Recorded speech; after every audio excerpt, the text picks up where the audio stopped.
Welcome to our podcast. My name is Laura Triplett, and I'm with Atlantic Coast Mortgage. Hi, I'm Lisa Babin. I'm a realtor with Sampson Properties. And we're here today to talk to you about investing in Northern Virginia real estate, one of my favorite subjects. Yes, it's a great time to invest. Absolutely. Diversifying your investments right now is key with a volatile market, and real estate is a great way to build wealth tax-free. Yes, absolutely. You are correct. Yes.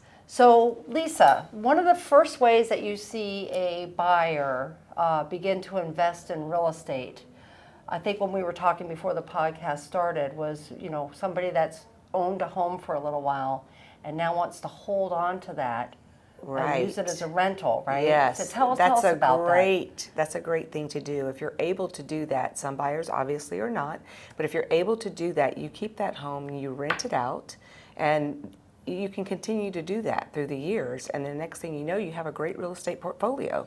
Exactly. And I've seen people that you've actually referred to me, they've had really good equity in their home. They've lived in it for a while.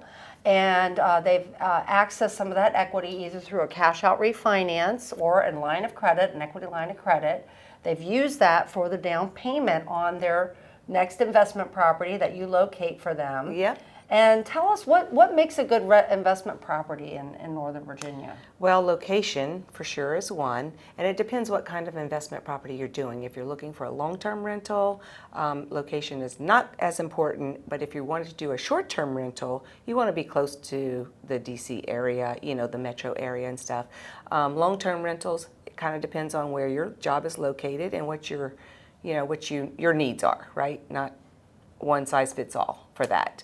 But location, you want to make sure that your mortgage is going to be covered by the rent. So whatever the rent it rents for, it needs to cover your mortgage at least, right? Exactly. And that's a very good point that you make, because one of the most popular loans that I'm seeing right now is a DSCR loan. And what's that? It's a debt service ratio loan. I think I forgot the C, so forgive me. But it's where we look at how much the house will rent for and how much the mortgage payment is going to be. And as long as it's equal, the mortgage payment and the rent are equal, or in some cases, maybe it rents for a little bit more, like 110% more, then there's very little qualifying that goes along with that. So we don't have to look at your income. So if you're worried about maybe your income source. Oh, what about your credit score? Does that go away as well? If you have a lower credit score, would that work for someone like that? It does. It works for credit scores. I would say once you get below about a 670 credit score, so ranges of credit scores, 670 is starting to get towards the lower of the range. Rates start to get a little bit more difficult, but and down payments are much higher too. Okay, yeah. But the higher your credit score, the better your assets are. The better the debt service ratio is for the rent on the property. You get really great terms, almost exactly the same rates as if you were to buy it with a regular investment loan. Wow, that's amazing. So a lot of people have misconceptions about that. Yeah, so basically the property qualifies. If the rents and the mortgage, that's what you mainly go off of, those two things.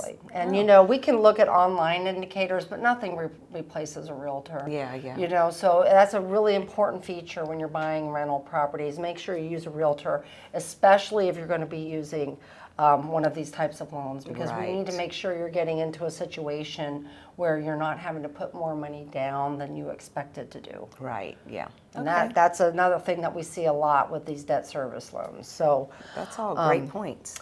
I think another really common scenario that I've seen lately is where people want to buy houses for a family member. And, can you give us any examples of, situations like that? Well, more than that, they are starting to move parents in, and so they want to buy together, right? So maybe not necessarily just for a family member, but they want to own a larger home, with a main level living for the aging parents, and they want to buy that together.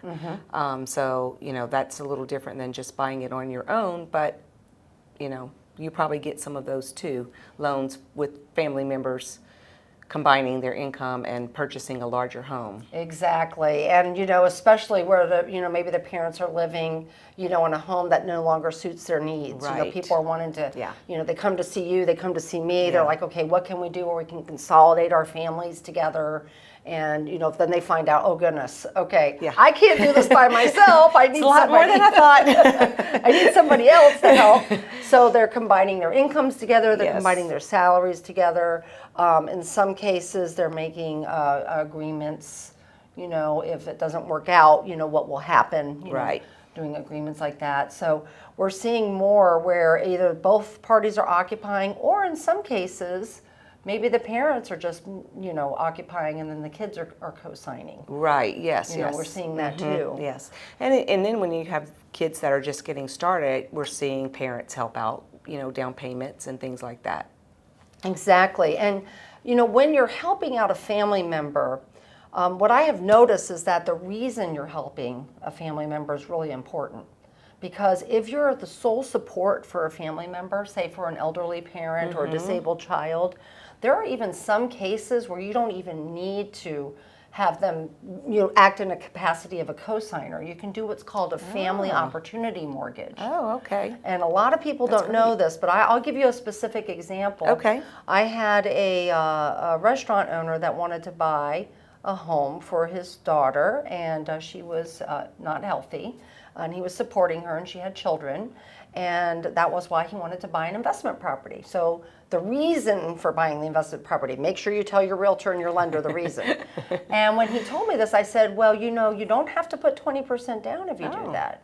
You can actually put just 5% down. Wow. And because you're doing it for your daughter can get the owner-occupied interest rates, which means that you can get the owner-occupied interest rate as well. That's so pretty even amazing. though it's technically in just his name, No, but that's huge. Yeah. 5% down and then an owner-occupied interest rate, that's huge. Exactly. Yeah. And I can't tell you how many times I have talked to people where this has actually been the case. So it is technically not, an investment property at that point because Yeah. it becomes owner-occupied, but But it's still an investment. it's still an investment. know. It's still a way to grow for Yeah. the future and to diversify and make sure your family is secure, which is part of investing. Yeah.